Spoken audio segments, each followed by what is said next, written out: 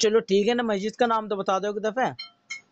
مسجد رشید ہے، دارالعلوم دیوبند کی بڑی مسجد۔ دارالعلوم کی بڑی مسجد، ہاں، مسجد رشید نام ہے۔ ٹھیک ہے جی، مسجد رشید۔ جب وہاں پہنچو گے جی تو میرا نام طالب علم سے پوچھنا کہ اس کا گھر کہاں ہے، وہ بتا دے گا، اس کے سامنے ہی ہے، باہر نکلو گے مدرسے سے جی وہ جی، میرا گھر ہے۔ بس ٹھیک ہے جی مولانا جی، آپ کی بہت زیادہ یاد آ رہی، میں سوچ رہا ہوں اب تو دیکھو میں فری ہوں، تمہیں بات بتا دوں، آج میں کام پہ جاتا اس لیے ہم کام پہ بھی نہیں گئے، مغلا تھوڑی سی آپ کی زیارت کر لیں۔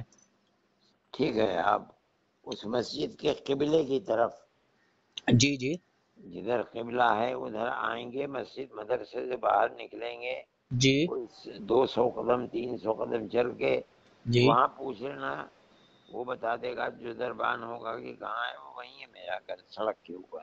چلو وہ تو میں معلوم بھی کر لوں گا، خیر ایسی بات ٹھیک ہے، نہیں کہ ٹھیک ہمیں ہے، اپنے مولانا کے گھر جانا ہے۔ ٹھیک ہے، السلام علیکم ورحمۃ اللہ۔ ٹھیک ہے۔